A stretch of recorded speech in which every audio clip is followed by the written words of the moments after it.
Hi everyone, welcome to the Thinking Crypto YouTube channel where we cover the news, facts, and sentiments about the crypto market. If you're new here, go ahead and hit that subscribe button as well as the thumbs up button. Guys, if you caught my live stream last night, we saw Bitcoin cross over $10,000 once again. A key psychological barrier was broken, and this is important, and we are certainly in a bull market. I've been saying this since last year. A lot of people are now getting on the train that we are in a bull market, but we bottomed in December 2018 when Bitcoin hit the low 3,000s, and now we have worked our way back up to 10,000. And keep in mind, there have been upward movements and consolidations and pullbacks along the way. That is normal in a bull market, so keep that in mind. So right now, Bitcoin is sitting at $10,067, looking good. Ethereum at 226, XRP just over 28 cents. So green across the board. So what we want to look at, guys, is three scenarios. What could potentially happen, as we continue toward the Bitcoin halving? Now, you may be saying, hey, why are you just talking about Bitcoin? Well, the market currently moves with Bitcoin. That is a fact. We haven't decoupled yet, right? All coins have not decoupled. While there may be alt seasons, Bitcoin still is the mover of the market, right? That's the facts. So what we're looking for now that we're in a bull market is a bull run, right? Where you have mass FOMO kick in and then you have a parabolic move up. I'm certainly looking for that. Sure, I want some slow, steady growth. I would like to see some slow, steady growth up to maybe 15, 16K, and then boom, a parabolic move that could drive us up to maybe 30,000 per Bitcoin. And I'm going to give you guys the scenarios here because keep in mind, if you look at the Bitcoin charts from 2016 into 2017, we were on a slow, steady upward rise. We were in a bull market and Bitcoin was moving, a couple $100 every month, going from 800, 900, 1,000. And then we kept going up every month to 2,000, 3,000, and so on and so forth. And then boom, moonshot, right? Straight to 20K within a matter of weeks. We saw it really catapulted in October 2017. And then by December, we saw the $20,000 Bitcoin. So we have folks in the market who are, like Anthony Popliano of Morgan Creek Capital, who are saying Bitcoin could hit 100K, work its way towards there. His prediction is looking at the end of December 2021. And you have a lot of other folks who are technical analysts who are saying, this was a real breakout here of Bitcoin going past 10,000. So I think everybody's on the train now that we are in a bull market. But what we're looking for, once again, guys, is that bull run. Now, here are some three possible scenarios. With the halving coming up in May, Bitcoin crosses over 20K in May.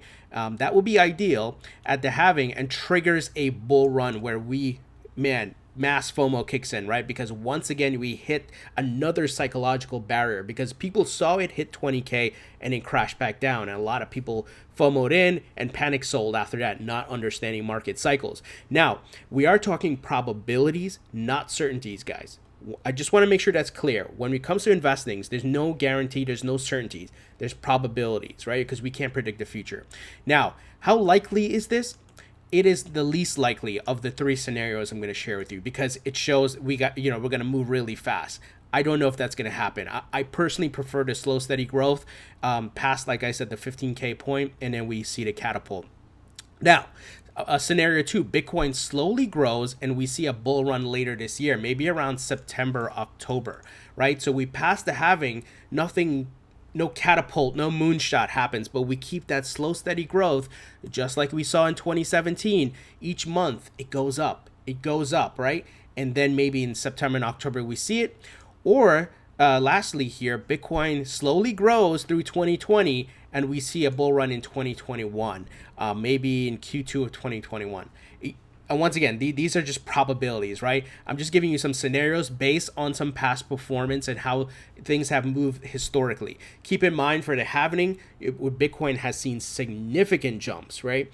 Now, they didn't all happen on the halving date or month. It happened over time. So that's why I said the first scenario here is not highly probable. But, it's the probability, a higher probability percentage stands for 2 and 3 here as far as the scenarios. And I had shared this information here about the halving and the jumps we saw In a video about a month ago, here it is, this video in particular, if you guys can see it here, where I highlighted some price items and what we could potentially see in the next bull run. And remember, in the first halving, Bitcoin saw 100x growth. In the second halving, it saw a 33x growth. And I did a more conservative prediction here saying it could hit a 10x growth. So based on the current price, you know, it could certainly hit near 100K. I gave a range of between 80,000 and 100K. This is based on slow, steady growth and then a massive bull run. So even if it hit a 5x, guys, it puts the price at 40K, around 40 to 50K. So keep that in mind, right? Now, let's do some math here. So in the bull run of 2017, Bitcoin hit an all-time high of $20,089. So based on that calculation, as I mentioned, alts move with Bitcoin. So Ethereum benefited from that in that bull market and the movement from Bitcoin. And it was 7.13% off the Bitcoin price, right? At around $1,400. XRP saw an all-time high of $3.84, which is 0.019% of the Bitcoin price. So if we use those same percentages, and once again, probabilities here, right? If we see a bull run this year or into next year, if Bitcoin hits 80,000, right? And that will put Ethereum's price at $5,704 using the same percentage, right? And XRP at $15.20 using the same percentage off the Bitcoin price. Now, the interesting thing here is what we need to take into consideration with both Ethereum and XRP is that utility could boost their prices higher.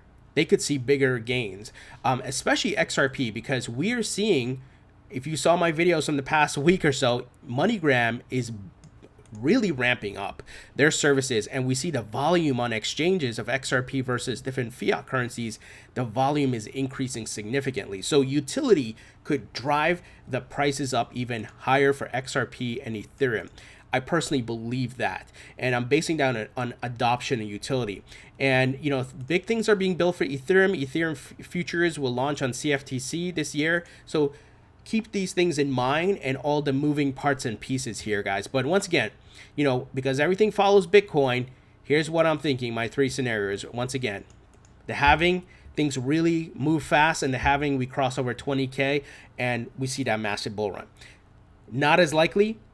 Number two, slow growth, steady growth, month over month, and we see a bull run later this year, or slow growth once again, and then we see it in 2021. We'll have to wait and see. The third one is, of course, the most probable, right? Based on the movement historically. Once again, look at the charts, 2017, growth, boom, moonshot, right? And keep in mind, you have to put your cash out plan all together. I personally diversify, and I hold XRP, Bitcoin, Ethereum. I continue to accumulate those in the dips, not financial advice. And make sure you have your cash out plan in stages, because you can't call the top. No one knows when the top is going to be and when it's going to, you know, correct after that. So keep that in mind, guys. You got to cash out in stages. Because you don't know. I personally have a spreadsheet where I know for X amount of Bitcoin at this price I'm going to cash out, and likewise XRP and Ethereum. So guys, what do you think about this? You know, like I said, number 3 is the most likely scenario. What do you think? Do you think we could see the most ideal scenario, 20K in May with the halving, or, you know, a slow, steady growth and a bull run later this year, or into 2021? We'd love to hear what you guys think. Leave your thoughts and comments below. Once again, here's my, just using the math, right?